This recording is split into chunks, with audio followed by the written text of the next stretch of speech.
Hello, you're welcome to my channel, and in today's video I'm going to be showing you how to draft and illustrate this asymmetrical skirt, flat skirt that has an overlay. If this is something you like to watch, do stay to the end.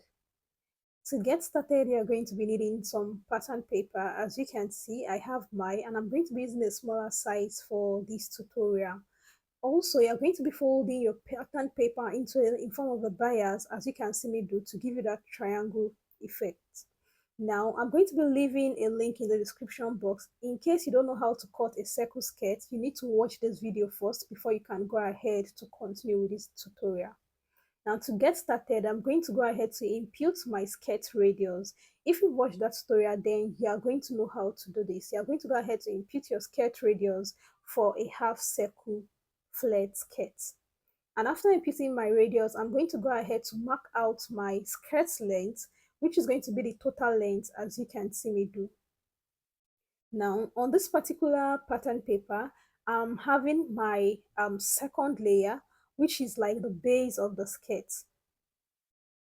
So after doing that, I'm going to go ahead to trim out the excess I don't need anymore. And I'm going to be repeating this exact length and waist radius on another pattern paper. Now, to go the back pattern, if your zipper is going to be at the side, you are going to be cutting exactly the same piece. But if your zipper will not be at the side, if you want a back zipper, then you're going to be adding an extra 1 inch, okay, to the center back for your zipper. So I'm just going to go ahead to cut this so that we can have our first and our second layer. So like I said, the second layer is going to be the base of the skirt, while the first layer is going to form the overlay of the skirt. So I'm going to go ahead to label so that it's not going to be confusing as we move on.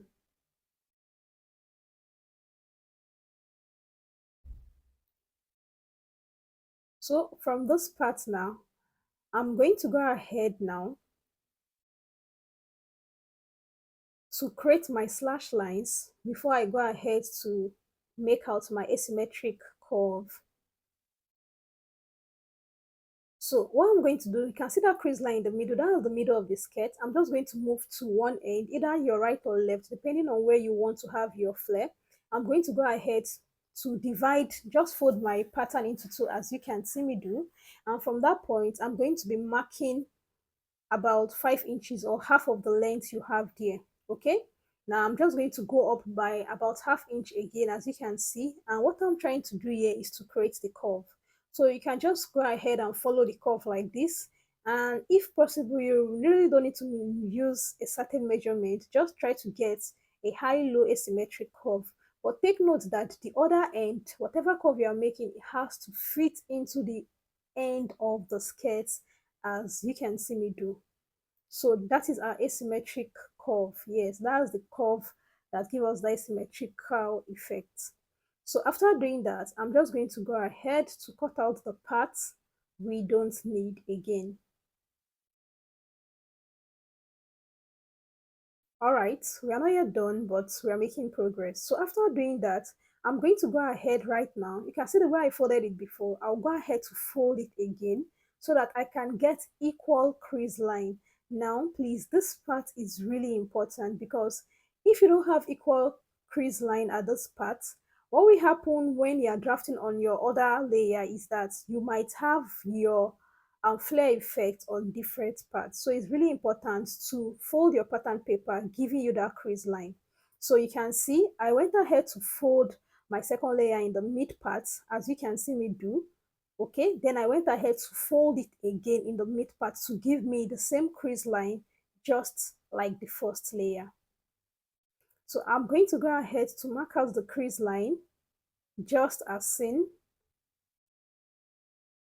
and I'm going to go ahead to compare the first and the second layer to see if my crease line are equal, my slash line. So you can see that everything aligns properly. This step is really important.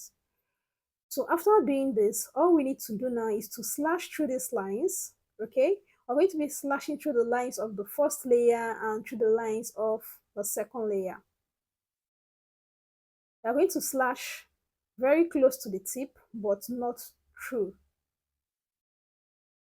So go ahead to do this. And all that we have left with, all that we have to do after this is just to spread.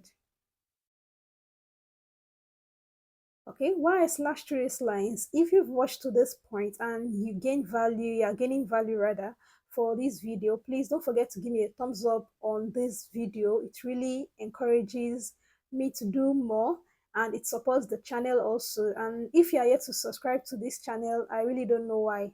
Please make sure you subscribe and turn on your notification bell so that when I post videos like this, you get to see them. All right, so this is what the first layer and the second layer look like when I'm done slashing through those lines. Now the next thing you need to do, which I'm just going to be illustrating, is to spread on your fabric, or you can decide to add a pattern paper underneath. So one thing I need you to understand here is whatever you use, whatever you are spreading by, probably if you are going to be using 5 inches, 2 inches, 3 inches, okay, please, you have to be consistent with that, both for the first layer and the second layer, okay? So for example, let's say the second layer now, I'm going to be spreading just with maybe 2 or 3 inches. I have to, 3 inches rather. I'm going to make sure that for the first layer too, I'm spreading by 3 inches. And that's how you draft an asymmetrical flared layered skirt from scratch. I hope you got value from this video. I'm going to see you in my next lesson. Bye.